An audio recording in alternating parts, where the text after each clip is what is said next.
one of the sayings in pruning is prune like a waiter. Keep this hand away from this one as much as you can, but you do need, particularly in cane pruning, to move your hands around each other. You just need to be aware of what you're doing, obviously, in that if you're placing a cut, you're not placing your hand near your secateurs when you close. It's just, simple mechanics. You do that, you're much more likely to lose a digit. The other thing is, when you're, particularly with spur pruning, but you're making multiple cuts per minute, hundreds of cuts per hour, thousands of cuts per day. So this action in your hand, particularly if you haven't done much pruning before, you will get sore immediately. Within 2 days, your hand will get sore because your tendons aren't used to doing that all day long.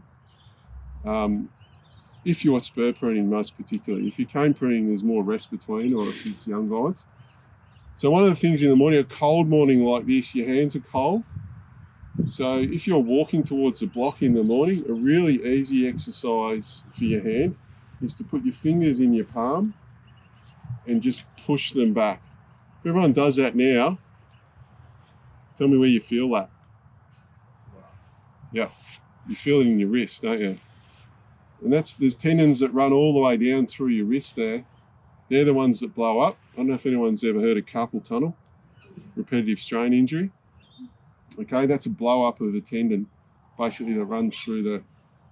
Hugh's got a medical background, so if I say something wrong, he's going to pop up real quick. But that's a blow up of your tendons in here from repetitive strain.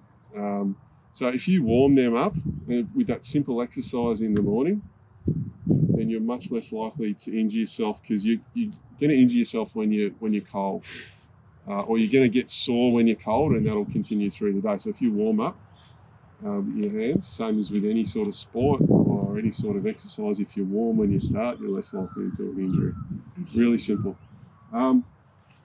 The other thing is, particularly with spur pruning, if you're pulling out, or cane pruning, if you're pulling out, protective eyewear is really important. It's very easy to have a cane flick you in the face.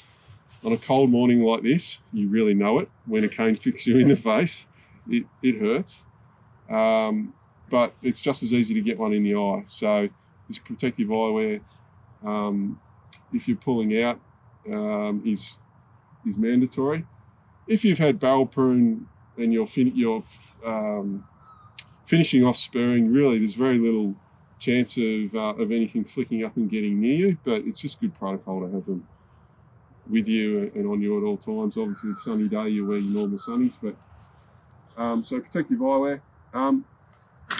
Gloves, with spur pruning, they're a really good idea. With pulling out, they're a really good idea, because you can get scratches on your hands, and they keep you warm in the morning.